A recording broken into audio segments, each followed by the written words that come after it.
Hello छात्राओं, अब तक हमने बीटीसी 2022 के बहुविकल्पी और अति लघुत्तरीय प्रश्न को हल किया है। अब बारी है लघुत्तरीय प्रश्न को हल करने की। तो चलिए लघुत्तरीय प्रश्न को हल करते हैं और देखते हैं कि किस प्रकार के प्रश्न आए हैं और इनको किस प्रकार से हल किया जा सकता है। तो चलिए देखते हैं। पहला प्रश्न दिया है कि दो घन, क्या हैं? दो घन हैं इसमें, जिसमें प्रत्येक का आयतन 1728 सेंटीमीटर है, मतलब 1728 सेंटीमीटर है। किसका? एक घन का आयतन है। समझ में आया? फिर उसकी बात कर रहा है कि उसके सिरे को परस्पर जोड़ा जाता है।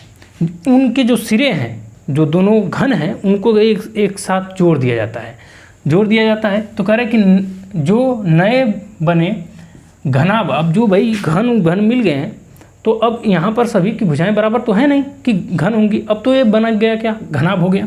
तो घनाभ का संपूर्ण पृष्ठ क्या करना है? ज्ञात करना है। हमको क्या करना है? हमको पता क्या करना है कि घना का संपूर्ण पृष्ठ क्या करना है? ज्ञात करना है। ठीक है। अब हमको दो चीज़ें यहाँ पर दिखाई दे रही हैं। पहली चीज़ यह है कि घन और दूसरा है घनाभ। तो पहली बात है कि यहाँ पर हम इस घन को, ये घन क्या है और ये घनाभ क्या है, इन दोनों को हम समझ लेते हैं कि घन किसे कहते हैं, घनाभ किसे कहते हैं। घन वह होता है जिसकी लंबाई, चौड़ाई और ऊंचाई सारी भुजाएं क्या होती हैं? समान होती हैं। हम यहाँ पर कह सकते हैं कि जिसकी लंबाई, चौड़ाई और ऊंचाई समान हो, वह क्या कहलाता है? घन कहलाता है। घन कहलाता है। ठीक है। हमने क्या पता किया? हम क्या जानते हैं कि जिसकी भुजाएं, मतलब जिसकी लंबाई, चौड़ाई और ऊंचाई क्या है? बराबर हैं, मतलब समान हैं, उसको हम क्या कहेंगे? घन कहेंगे। क्या कहेंगे? घन कहेंगे। पहली बात, हमको घन के बारे में पता चल गया कि भाई घन किसे कहते हैं? जिसकी लंबाई, चौड़ाई, ऊंचाई सारी भुजाएं उसकी क्या हैं? समान है, तो वह क्या कहलाएंगी? घन कहलाएंगी। फिर आता है घनाभ। तो घनाभ किसे कहते हैं?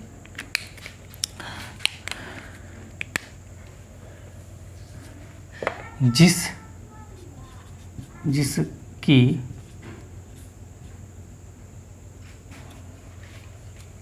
प्रत्येक भुजाएं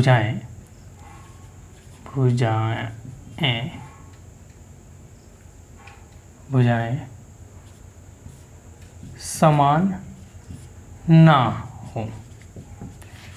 उसकी अर्थात यहाँ पर प्रत्येक भुजाएं का मतलब है लंबाई, चौड़ाई, ऊंचाई। ठीक है। तो मतलब कि ऐसा हो सकता है, क्या हो सकता है? पहली बात की लंबाई, ठीक, चौड़ाई और ऊंचाई, लंबाई, चौड़ाई और ऊंचाई कभी भी समान नहीं होंगे। या तो ये दोनों समान हो सकते हैं, ये दोनों समान हो, लेकिन यह समान नहीं होगा। या तो यह भी हो सकता है कि ना तो लंबाई समान है और ना ही चौड़ाई समान है।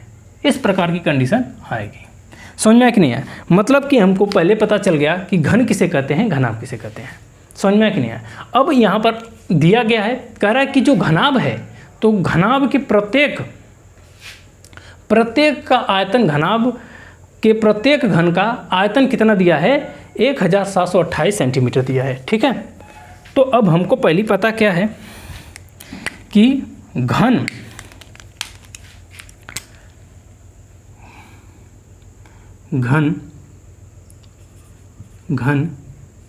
का आयतन क्या होता है?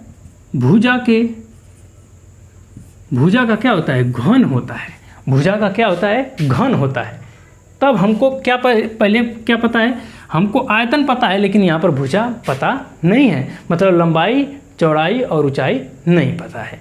तो हम पहला काम क्या करते हैं कि यहाँ पर इसको पहले भुजा पता कर लेते। तो भुजा पता करने के लिए यहाँ पर क्या करेंगे कि आयतन का मान यहाँ पर दे दिया है। आयतन का मान क्या दिया है? आयतन का मान दिया है 1728 सेंटीमीटर। तो यहाँ पर लिखेंगे 1728 इक्वल 3a के क्यूब। अब ये जो क्यूब जब इधर हट आएगा तो यहाँ पर a बराबर क्या हो जाएगा? इस तरह हो जाएगा। अब इसका क्या करना है? घनमूल ज्ञात कर लेंगे। तब घनमूल हमको याद है क्या कि 1728 का घनमूल क्या होता है? वह 12 होता है। मतलब कि हमको पता चल गया कि वह घन कैसा है। वह घन का जो भुजा है, मतलब लंबाई चौड़ाई ऊंचाई, वो कितने का है? वो 12 सेंटीमीटर का है। ठीक है, क्लियर। अब हमने तो यहाँ पर भुजा का आयतन जो घन है, उस घन की लंबाई चौड़ाई ऊंचाई पता करेगी वो कितने की है। अब यहाँ तक हमने क्या किया है? सवाल को समझ लिया है। अब बारी है, कह रहा है कि उनके सिरों को परस्पर क्या कर दिया जाता है? जोड़ दिया जाता है। तो अब ऐसा काम करते हैं कि हम, यहाँ तक समझ में आ गया है तो मैं इसको मिटा देता हूँ।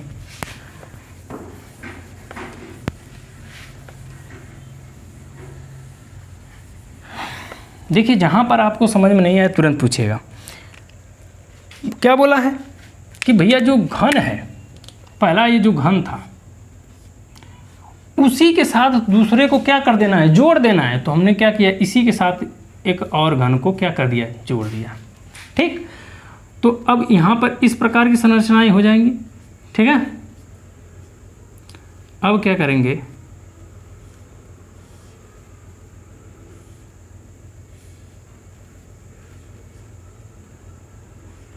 ठीक, यह हमारा घन बन के तैयार हुआ है। वो बोला है कि जोड़ दें, तो हमारा ये घन है और ये घन यह है। तो हमने क्या किया? इस घन को जोड़ दिया। तो अब ये हमको भुजा पता है कि यह वाली जो सिरा है, जो यह वाला सिरा है हाई वाली, यह क्या है? वह a के बराबर होगा, क्योंकि वो तो चेंज नहीं हुआ है ना। मतलब कि ऊंचाई और चौड़ाई चेंज नहीं हुई है। तो जो ये चौड़ाई भी क्या है? बराबर a रह गई, और ऊंचाई क्या है? वो भी a रह गई यहाँ से यहाँ तक। लेकिन ये जो लंबाई है, ये जो लंबाई है वो बदल गई है। यहाँ से यहाँ तक क्या है? a है, और यहाँ से यहाँ तक क्या हो गया? a हो गया। मतलब कि यहाँ पर क्या हो गया? 2a हो गया। यहाँ पर क्या हो गया? 2a हो गया। मतलब कि अगर लंबाई बोला जाए तो लंबाई जो है, लंबाई a है और चौड़ाई क्या है? a है। लेकिन जो लंबाई 2a है ना, क्योंकि a 2a हो गया, 2a, और चौड़ाई जो है a हो गया, और ऊंचाई क्या है? वह भी a हो गया। अब a का मान हमको पता है कि a का मान कितना है? 12 सेंटीमीटर। तो हम यह बोल सकते हैं कि l बराबर 2 गुणे 12, b बराबर क्या हो जाएगा? b बराबर 12, और h बराबर क्या हो जाएगा? ये भी 12 हो जाएगा। ये सभी सेंटीमीटर में है। ठीक है। अब यहाँ पर हम इसको गुणा कर देंगे तो क्या होगा? लंबाई कितनी होगी? 24 हो गई, 24 सेंटीमीटर, और बाकी सब सेम ज्यों का त्यों पड़े हुए हैं। समझ में आया ना?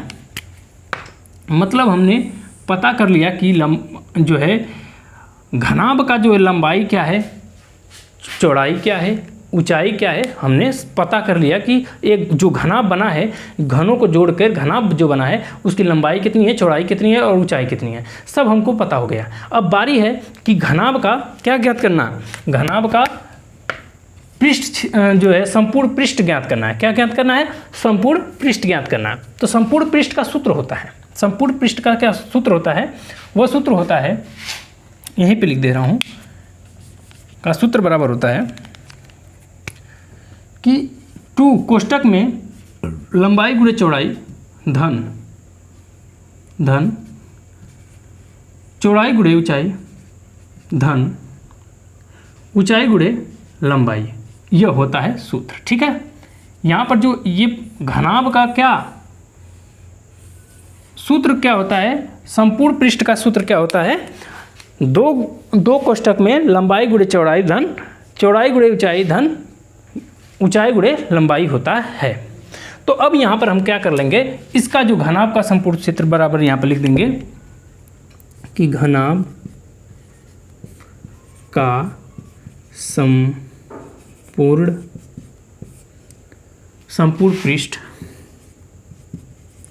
पृष्ठ बराबर जो सूत्र है, सूत्र में क्या दिया है मैं यहाँ पर भी लिख दे रहा हूँ, वहाँ पर थोड़ा लिखने में दिक्कत हो गई कि जगह कम पड़ गया है। BH धन HL होगा, ठीक, यहाँ पर सूत्र है। अब ये जो हमने इनके मान को पता किया है, इस पर मान रख देते हैं।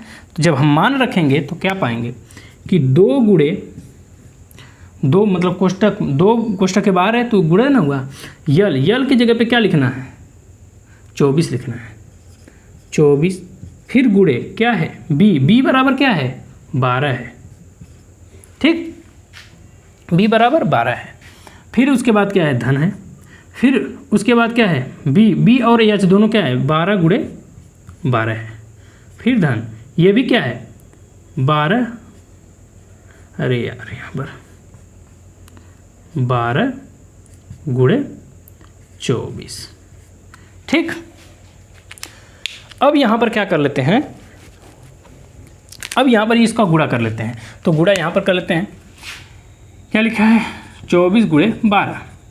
तो यहाँ पर जब इसका गुणा करेंगे 2 8 है, अरे 2 चौको 8 और 2 दूना के 4, फिर 4 एकम 4 दूना 8 8 2, ये इसको जोड़ने पे आया है और 12 44 होता है 144, और इसका फिर वही जो इसका गुणा किए हैं। तो यहाँ पर हम लिख सकते हैं क्या 2 गुणे 288 धन 144 धन 288, ठीक। अब इन सभी को क्या कर लेते हैं जोड़ लेते हैं। तो यहाँ पर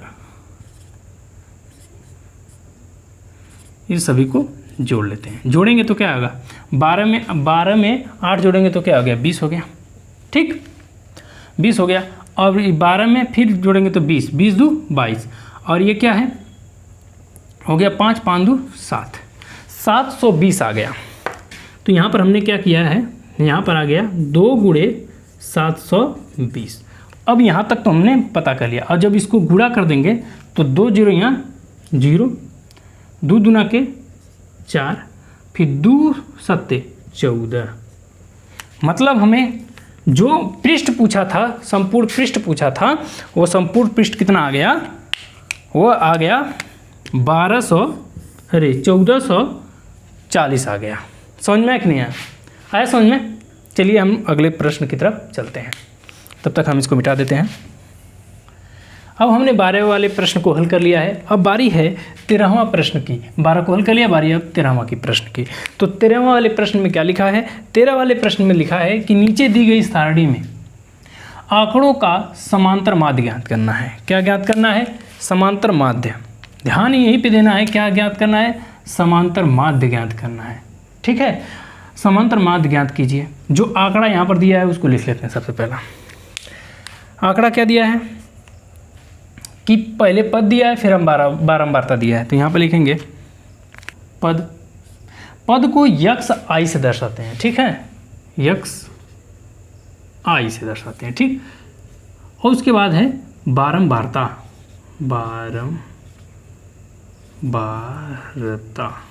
ठीक, क्या है बारंबारता।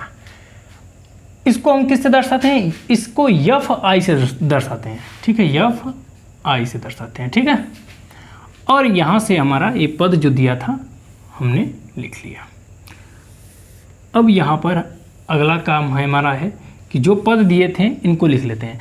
पहला दिया पद 4 6 8 10 12 14, यहाँ लिखेंगे 4 6 8 10 12 14, ठीक। अब यहाँ तक हमें लेना है और उसके बाद का नहीं लेना है, तो यहाँ तक हमने ले लिया, ठीक।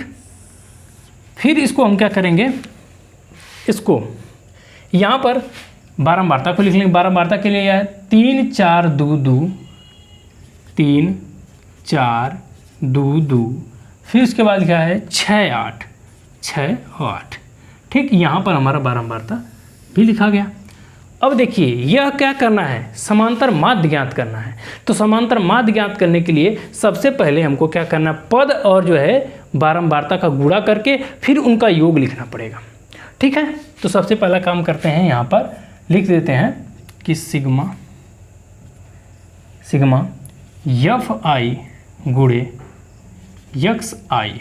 ठीक, अब यहाँ पर हमने लिखना है, क्या लिखेंगे, 4 का गुणा अगर 3 में करेंगे तो क्या होगा, 4 तिहाई 12, फिर 4 का गुणा 6 में करेंगे, 4 छक 24। ठीक है, 24। फिर अब यहाँ पर 8 का पढ़ा 2 बार पढ़ेंगे तो 8 दूना के 16, फिर 10 का पढ़ा 2 बार पढ़ेंगे तो 20, फिर 12 छक 72, 14 बड़े 112, इतना हो गया। ठीक, अब यहाँ पर क्या करना है, इनका योग कर लेते हैं, इनका क्या कर लेते हैं, योग कर लेते हैं। ठीक है, अब इसका योग करें तो योग करने के बाद क्या पाएंगे कि 2 में 4 जोड़ेंगे 6, 6 दूना के 12, 12 14 और उसके बाद जोड़ेंगे तो 6। ठीक, फिर उसके बाद क्या है, 3 6 में जोड़ेंगे तो 6 में 7 जोड़ेंगे तो 13, फिर उसके बाद क्या करना है, 13 1 14, 14 में 1 जोड़ देंगे तो 15, फिर 1 और 2। ठीक है, यह क्या हो गया है हमारा, इनका ऐड हो गया है, sigma x I F I बराबर यह है का योग हो गया। फिर उसके बाद हमको क्या करना है, एफ आई का मान ज्ञात करना है। एफ आई का मान ज्ञात करने के लिए क्या करेंगे, सबसे पहले इसको जोड़ लेंगे, तो जोड़ेंगे तो क्या आएगा, 7, 7 में 2 जोड़े 9, 9 में 11, 11 में 6 जोड़े 17, 17 में 8 जोड़ेंगे, 17 में 8 जोड़ेंगे तो क्या हो जाएगा, 25 हो जाएगा। ठीक, यह हो गया। अब यहाँ पर ये तो हमने ये इतनी प्रक्रियाएं को पूरी कर ली है। अब यहाँ पर हमको पहले यह पता होना चाहिए कि समांतर माध्य बराबर क्या होता है। समांतर माध्य का सूत्र क्या होता है, तो यहाँ पे लिख देंगे कि समांतर माध्य बराबर होता है, समांतर माध्य बराबर होता है कि सिग्मा में यक्स आई गुणे एफ आई बटे में एफ आई होता है। ठीक, यह हमको पता है, बात समझ में। अब हम यहाँ पर जो जो मान हमको पता है, अब उन सभी मानों को हम क्या करेंगे, यहाँ पर लिख लेंगे। समझ में, ये एफ आई इनका सभी का योग यहाँ पर है। ठीक है, यहाँ पर योग यहाँ पर लिख दे रहा हूँ, का योग। ठीक है, का योग, एकदम क्लियर यहाँ तक। अब इस जो यह सूत्र है इस पे हम सिंपल सा इसको रख देंगे, तो रखेंगे तो क्या पाएंगे कि यह इस इतने को पूरे बराबर क्या आया है, 256 बटे में एफ आई बराबर क्या है, तो एफ आई बराबर 25 है। ठीक, तो अब इसको जब भाग करेंगे, यहाँ पर जाएगा 25 से कम 25, फिर यहाँ पर एक गया, कट गया तो 0, फिर यहाँ पर आ गया, फिर उसके बाद जाएगा ये 2, राउंड अबाउट ये 2 24, इतनी बार जाएगा। यह हमारा समांतर माध्य पता हो गया, जो हमको ज्ञात करने के लिए यह बोला था। समझ में आया कि नहीं है। सबसे पहले अगर कभी भी आपको समांतर माध्य ज्ञात करना हो, कोई दिक्कत नहीं, कोई टेंशन नहीं, कोई किसी प्रकार का टेंशन मत लेना, सिंपल सा काम करना। आप सबसे पहले बारंबारता और जो पद दिए हैं उनको गुणा करिए, फिर गुणा करके जो आया है उनका क्या करिए, पहले योग कर लीजिए, फिर जो बारंबारता है उसका योग कर लीजिए, फिर उसके बाद इन दोनों को क्या कर दीजिए, डिवाइड कर दीजिए, भाग कर दीजिए। तो भाग करने पर जो आएगा उसको हम बोल देंगे कि यह क्या है, यह जो बचा के आया है इसी को हम क्या बोलते हैं, समांतर माध्य बोलते हैं, समांतर माध्य बोलते हैं। समझ में आया कि नहीं आया, आया समझ में। चलिए ठीक है, आप लोगों को आ रहा है ना, चलिए आगे बढ़ते हैं। अब तक हमने 13 वाले प्रश्न को हल कर लिया है, अब बारी है 14 वाले प्रश्न को हल करने के लिए। तो 14 वाले प्रश्न को हल करने के लिए प्रश्न को देखते हैं कि प्रश्न क्या कर रहा है। कह रहा है कि 3 सेंटीमीटर त्रिज्या के किसी वृत्त के केंद्र से 6 सेंटीमीटर दूर स्थित बिंदु से, अब जो वृत्त है उसे 6 सेंटीमीटर दूर पर कोई बिंदु है, कोई पॉइंट है, वृत्त पर क्या करना है, अनुस्पर्श रेखा खींचनी है। अनुस्पर्श वह रेखा होती है जो वृत्त को छूते हुए जाए, उसको छेदे नहीं, उसको छूते हुए जाए। जैसे मान लीजिए देखिए मैं इस सवाल को हल करता हूँ। देखिए यह प्रश्न के अनुसार ये बोला है, क्या बोला है कि 3 सेंटीमीटर क्या करना है, 3 सेंटीमीटर की एक त्रिज्या लेने हैं। तो हमने क्या किया, यहाँ से यहाँ तक की 3 सेंटीमीटर की एक त्रिज्या ले लिया। फिर कह रहा है कि वृत्त के केंद्र, मान लीजिए कि ये O है, इसके केंद्र से 6 सेंटीमीटर, तो ये 3 सेंटीमीटर है, तो यहाँ पर ये 3 सेंटीमीटर यह हुआ। यहाँ पर कोई बिंदु P है, यहाँ पर कोई बिंदु P है, ठीक है, मैं मान लेता हूँ कि यहाँ कोई बिंदु P है, पर स्थित से अब यहाँ पर स्थित से हमको क्या करना है, दूर पर स्थित बिंदु से यहाँ से वृत्त पर अनुस्पर्श, मतलब कि इसको छूते हुए जाने वाली रेखा को हमको पता करनी है। तो सबसे पहले ये पॉइंट बना लिए, फिर उसके बाद आप क्या करें, सबसे पहला कार्य ये करें कि यहाँ पर एक गोला प्रकार लें, गोला प्रकार से लेकर यहाँ पर क्या करिए, यहाँ से यहाँ तक एक क्या करिए, चाप लगा लीजिए। ठीक, यहाँ पर हमने क्या किया, एक चाप लगा दिया। ठीक है, अब इसको छोटा नहीं करना, फिर ये यहाँ से यहाँ पर चाप लगा देना है। ठीक, जहाँ पर हमने इसको पकड़ा था गोला प्रकार को छोड़ना नहीं है, वहीं पर क्या करना है, लगा देना है। सेम इसी प्रकार से यहाँ पर भी ये कटेगा उतनी ही दूरी पे, जो कटेगा ये यहाँ पर हमने क्या किया, इसको मिला दिया, मिला दिया। ये जो मिलने वाली बिंदु, इसको हमने क्या नाम रख दिया, यम रख दिया। समझ में आ रहा है ना। फिर उसके बाद हमको क्या करना है, अब इनको क्या कर देना है, अब यहाँ पर ये मिल गया। अब हमको क्या करना है कि इस P को क्या करके, ये जो P और O है, इसका जो मध्य बिंदु है यहाँ पर, ये क्या करेंगे, एक गोला बनाएंगे। अब इससे यहाँ से यहाँ तक का एक जो है गोला बन के तैयार हो जाएगा। यहाँ पर बना, तो जहाँ पर ये कटा हुआ है, ये इसको हम क्या करें, जहाँ पर ये कटा हुआ है यहाँ से एक स्पर्श रेखा गई यहाँ पर इस पॉइंट पे, और यहाँ से जो स्पर्श गई है इसको, अब यहाँ पर जो ये एक पॉइंट, इसको मैं T1 मान लेता हूँ, ये हो गया T2 हो गया। समझ में आया कि नहीं है। इस प्रकार से ये जो पूछा था कि अनुस्पर्श रेखा की रचना कीजिए, हमने रचना कर दी। अब हम इसको जो जो हमने किया है, इसको हम क्या करते हैं, पॉइंट में लिख लेते हैं। ठीक है, हाँ देखिए, अब इस चीज़ों को मैंने जो जो चीज़ यहाँ पर किया था, मैंने इसको यहाँ पर बता दिया। सबसे पहले अब हमने क्या किया था, एक वृत्त लिया था, फिर उसके बाद उसको केंद्र मान के जो है 3 सेंटीमीटर का था, फिर केंद्र से 6 सेंटीमीटर पे एक P बिंदु मारा है।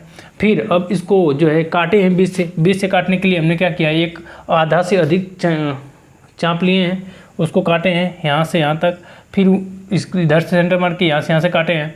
फिर अब जो यहाँ पर जो मिला हुआ है, फिर B वाले को जो मिडल है, मतलब कि जो बीच है, उसको हमने क्या है, वहाँ पर उसको केंद्र मान के फिर वहाँ पर एक गोला बना दिया है, मतलब वृत्त बना दिया है। अब वृत्त जहाँ पर टकराया है, वहीं पर काटन बिंदु हो गई है। तो ये अब जो पूछा था अनुप्रस्थ स्पर्श रेखा, हमने वही बता दिया है। ठीक है, सबसे पहले वही चीज़ जो हमने किया है, वृत्त खींचा है, सेम वही चीज़ है। समझ में कि नहीं है। चलिए हम लोग अगले प्रश्न की तरफ चलते हैं। हमने 14 वाले प्रश्न को पूर्ण रूप से हल कर दिया है। अब बारी है 15 वाले प्रश्न को। 15 वाले प्रश्न को देखते हैं कि 15वें प्रश्न में क्या दिया है। कह रहा है कि यदि a बराबर समुच्चय में यक्स अनुपाते यक्स स्क्वायर माइनस 5x + 6 का गुणनखंड है।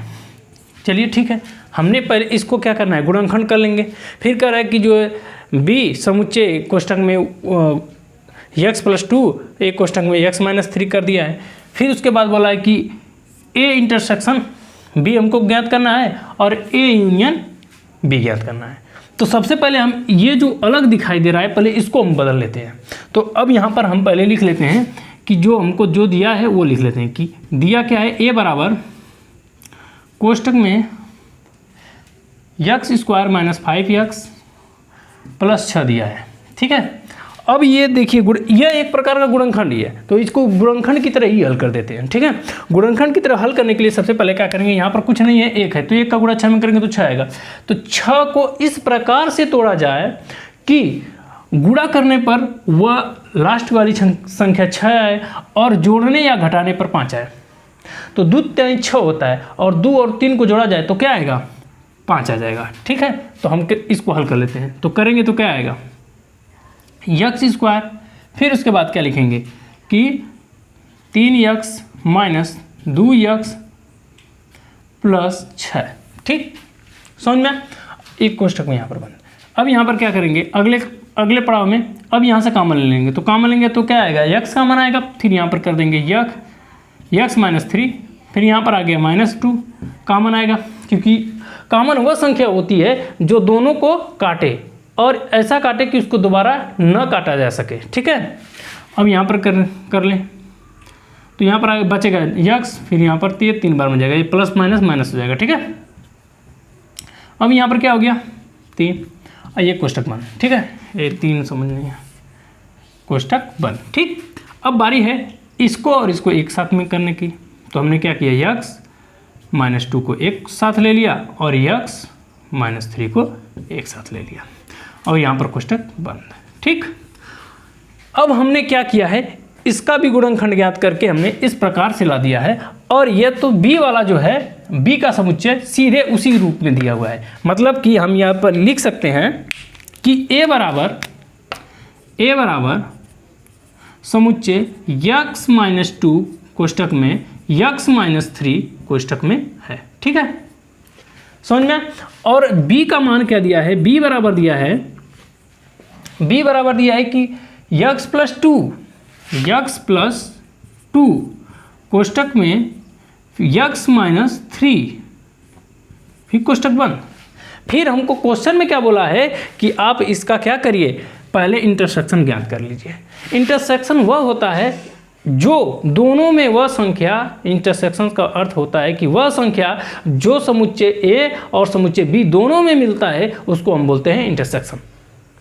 ठीक है, तो इंटरसेक्शन हमको ज्ञात करने के लिए सबसे पहले हम क्या करते हैं, यहाँ पर लिख लेंगे कि a इंटरसेक्शन b बराबर क्या हो गया, कि यहाँ पर इस सिंपल से लिख दें कि जगह कम है, इस सिंपल से लिख देते हैं। देखिए अब इसमें क्या दिख रहा है, क्या मिल रहा है, यहाँ पर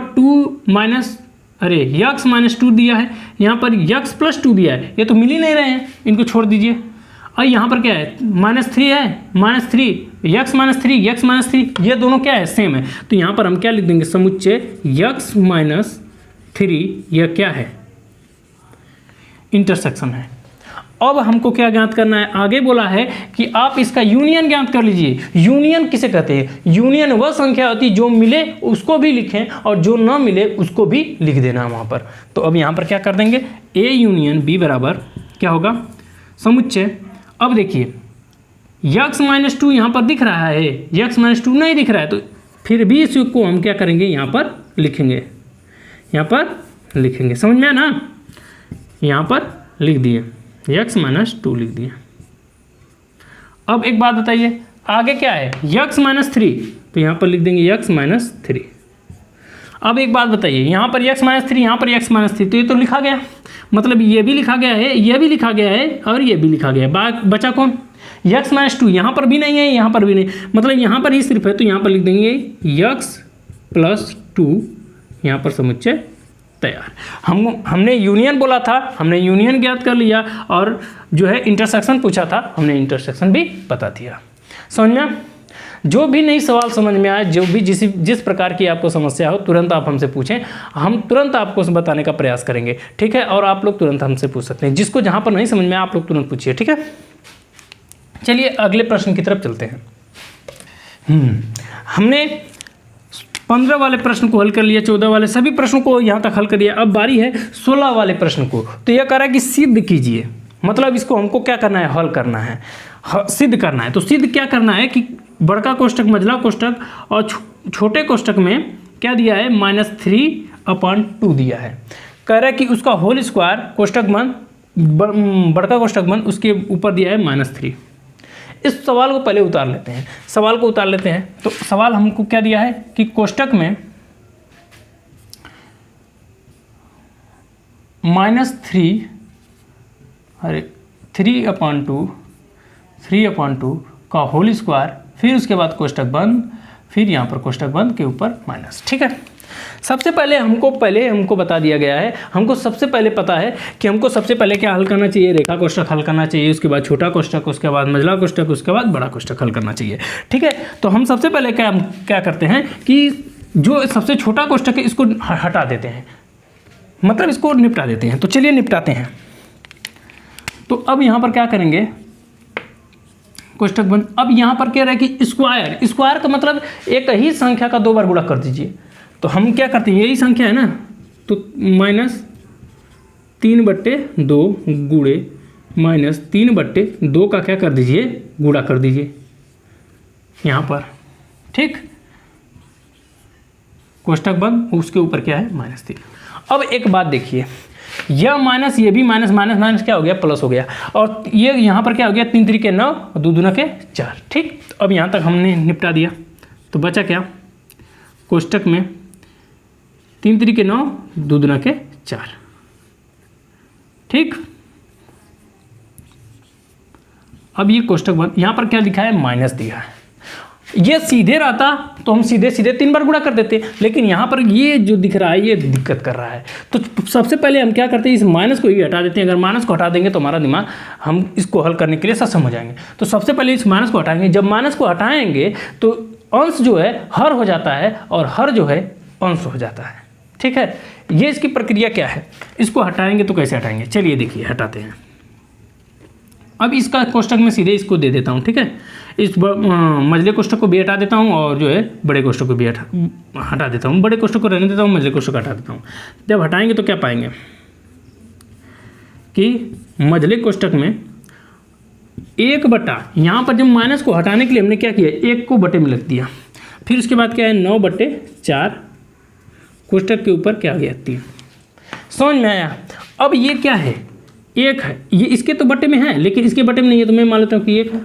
जब इसको क्या करेंगे, इसका गुणा इसमें करेंगे, इसका गुणा इसमें करेंगे, तो क्या पाएंगे कि कोष्ठक में ये जब इसका गुणा इसमें किया, इसका गुणा है, तो 4 एकम 4 और 9 एकम 9 के ऊपर क्या है, 3। समझ में आया। अब यहाँ पर आगे क्या कर देंगे, अब 3 का क्या करेंगे, अरे 4 का 3 बार गुणा करेंगे। जब 4 का मतलब 4 गुणे 4, फिर 9 गुणे 9। अब इसका जब गुणा करेंगे तो 2 दूना के 4, 4 दूना के, अरे 4 चौक को 16, 16 चौक को 64, यहाँ पर आ गया 16 चौक को 64। फिर उसके बाद आता है 9 का करेंगे तो 9 9 81 और 81 का गुणा 9 में करेंगे तो 81 9 729, ठीक है, 729। ये हमको सिद्ध करने के लिए बोला था और हमने क्या कर दिया, सिद्ध कर दिया। समझ में आया कि नहीं आया। चलिए हम अगले सवाल की तरफ चलते हैं। अगला प्रश्न, हमने 16 वाले प्रश्न को हल कर लिया। अब बारी है 17वां प्रश्न की। 17वां प्रश्न में दिया है कि एक शहर की जनसंख्या कितनी है, 10 लाख है। मतलब एक शहर में उनके जो शहर की जो जनसंख्या है कितनी है, 10 लाख है। एक शहर की जनसंख्या 10 लाख है। तो यहाँ पर लिख देंगे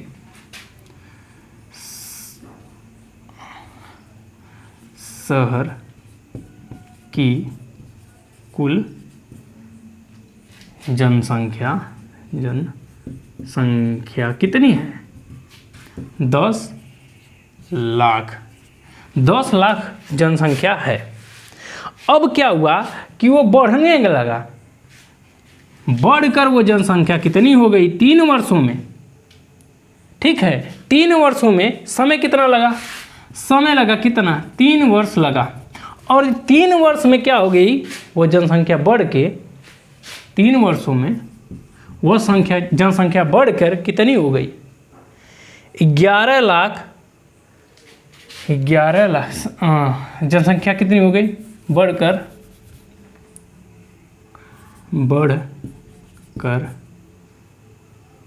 जनसंख्या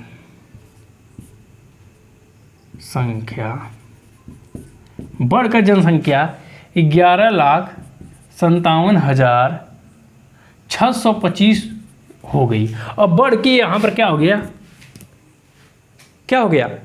11,57,625 जनसंख्या हो गई, ठीक।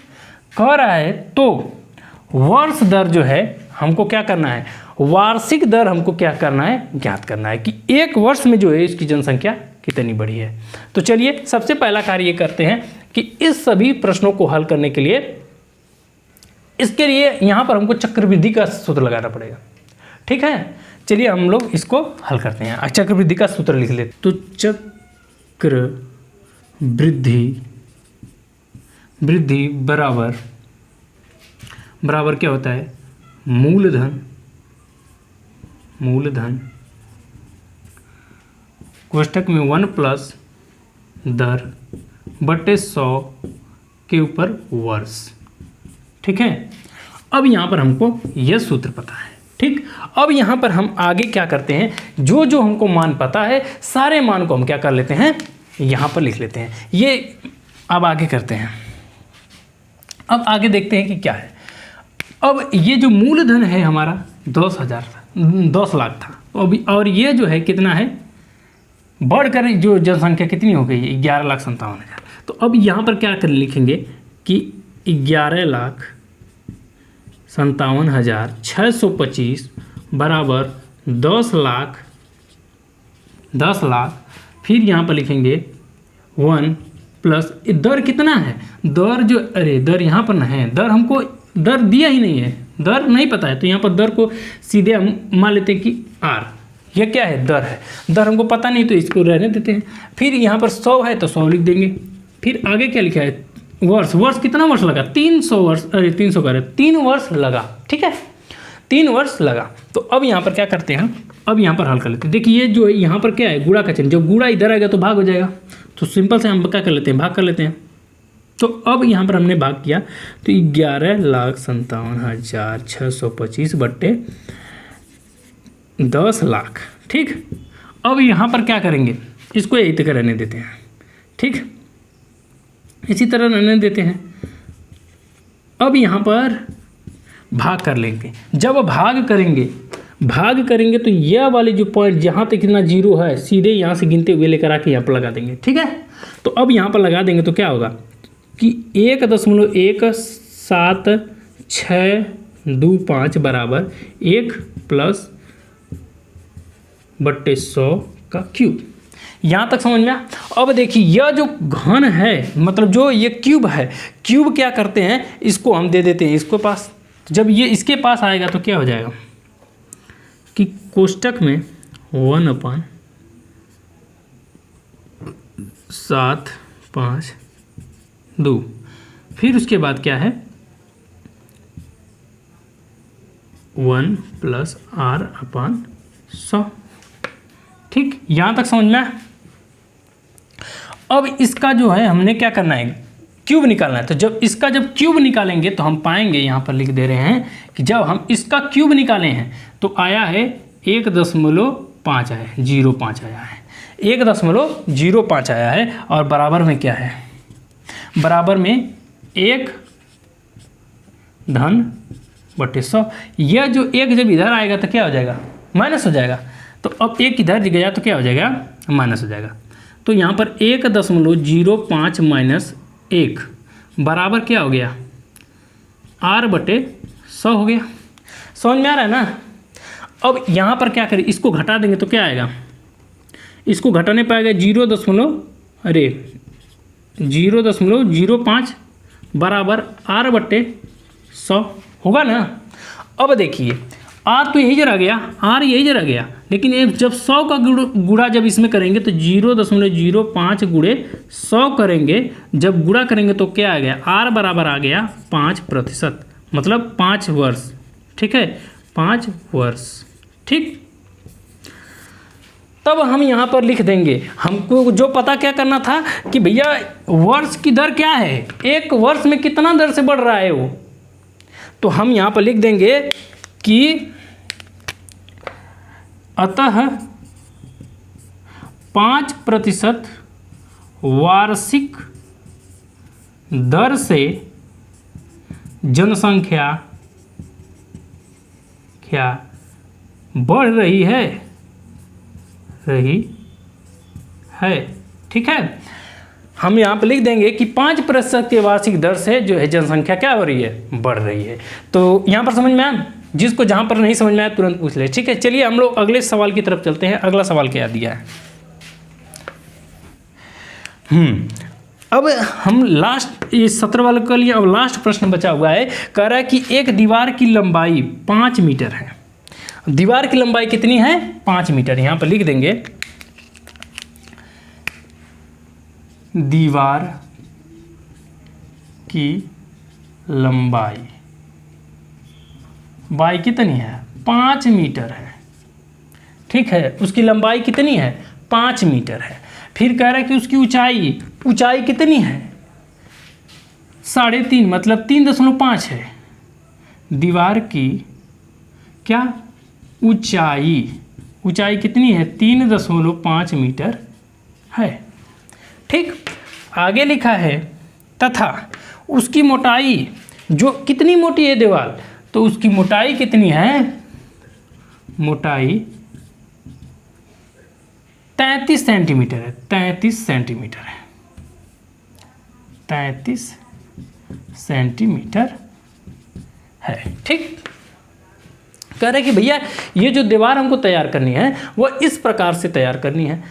लेकिन आगे क्या कर रहा है कि तथा एक ईंटा की, जो हम जिस ईंटे से बनाएंगे उस ईंटा की जो लंबाई कितनी है? जो ईंटा की लंबाई, यहाँ पर लिख लेते हैं ईंटा की लंबाई। ईंटे की लंबाई क्या है? जो ईंटे लग रहे हैं उसमें ईंटे की लंबाई कितनी है?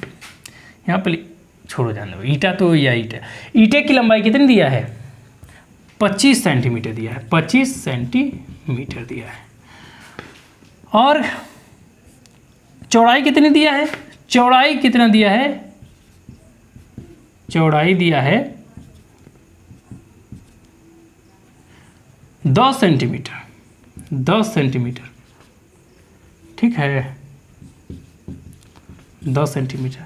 फिर कह रहा है कि जो उसकी मोटाई, चौड़ाई इतनी है, मोटाई कितनी है? मोटाई उसकी 7.7 सेंटीमीटर है। मोटाई कितनी है? 7.7 सेंटीमीटर है। ठीक, समझ में आया कि नहीं? यहाँ तक है। इस दीवार को बनाने के लिए कितने ईंटों की ज़रूरत पड़ेगी, उस ईंटों की संख्या हमको बतानी है। समझ में आया यहाँ तक? सबसे पहले हम क्या करते हैं, इस दीवार का आयतन ज्ञात कर लेते हैं, फिर एक ईंटे का आयतन ज्ञात कर लेते हैं, फिर पूरे दीवार में से हम क्या कर देंगे? भाग कर देंगे। समझ में? तो अब एक चीज़ और है, यहाँ पर क्या है? यह मीटर में, ये मीटर है, बाकी सब सेंटीमीटर में। तो हम यहाँ पर इसको क्या करते हैं कि इसको 5 को जो है उसको हम क्या कर देते हैं? सेंटीमीटर में बदल लेते हैं। जब सेंटीमीटर में बदलेंगे तो 5 मीटर क्या हो जाएगा? 500 मीटर, और 500 सेंटीमीटर इसका हो जाएगा क्या? 3.3 सेंटीमीटर हो जाएगा। समझ में आया इतना दूर? अब क्या करते हैं, दीवार का आयतन, यहाँ पर लिखेंगे दीवार का आयतन। दीवार का आयतन कितना होगा? लंबाई गुणे चौड़ाई गुणे ऊंचाई। यहाँ पर मैं आयतन का सूत्र भी लिख दे रहा हूँ। आयतन बराबर, यहाँ पर लिख दें, आयतन बराबर क्या होता है? लंबाई गुणे चौड़ाई गुणे ऊंचाई होता है। ठीक है, ये जो है किसका? आयतन का सूत्र है। और आयतन हमको ज्ञात करना है तो लंबाई गुणे चौड़ाई गुणे ऊंचाई करना पड़ेगा। तो अब यहाँ पर लिख देंगे क्या? लंबाई कितना है? 500 सेंटीमीटर है। हमने 500 सेंटीमीटर कर लिया। फिर आगे लिखा है 300, 350, फिर उसके बाद क्या है? 33। अब हमको क्या करना है? ईंटे का आयतन ज्ञात कर लेना है। तो अब यहाँ पर क्या करेंगे? ईंटे का आयतन। जब ईंटे का आयतन ज्ञात करेंगे तो ये सब सभी सेंटीमीटर में, तो इसको सीधे सीधे उतार लेते हैं। लंबाई गुणे चौड़ाई गुणे ऊंचाई। ठीक, क्लियर यहाँ तक? अब हमको क्या करना है? अब यहाँ पर हमको ईंटा की संख्या ज्ञात करने के लिए यहाँ पर लिख देंगे क्या? कि ईंटे की संख्या बराबर क्या होगा? ईंटे की संख्या ज्ञात करने के लिए यहाँ पर लिखेंगे कि दीवार का आयतन बटे ईंटे का आयतन। ठीक, यह हमको इस प्रकार से पता होगा, भाग करना पड़ेगा। तो हम भाग कर कैसे करेंगे, यहाँ पर लिख देंगे आगे कि दीवार का आयतन कितना हमको पता है, इतना पता है, तो सिंपल से वहाँ पर लिख दीजिए कि 500 गुणे 350 गुणे 33। फिर बट्टे में क्या करना है, अब यहाँ पर लिख देंगे 25 गुणे 10 गुणे 7.7। अब ये देखिए इसका गुणा कर देंगे, सिंपल सी बात है। अब यहाँ पर देखिए आगे हम काम करते हैं कि इस माइनस ये दशमलव को हटा दिए, ये खत्म हो गया। अब ये पूरा खत्म हो गया, मतलब ये 1 है। समझ में आया। अब यहाँ पर अगर 11 का पढ़ा पढ़ेंगे तो 11 तिया 33 हो गया, 33, 11 सत्ते 77 हो गया, काम खत्म यहाँ तक। फिर अब देखिए 7 से काटेंगे, 7 पचे 35 और ये 0 यहाँ पर लगा दिया। समझ में आया ना, यहाँ तक सब निपट गया। अब 5 से पढ़ते हैं, 5 एक कम 500, 5वां 25, फिर 5 का जब भाग करेंगे 100 में तो कितनी बार में जाएगा, 20 बार में जाएगा। तो अब हमारे पास बचा क्या है, बचा है 20 गुणे 50 गुणे 3। समझ में आया। अब इसका जब गुणा करेंगे तो हम पाएंगे क्या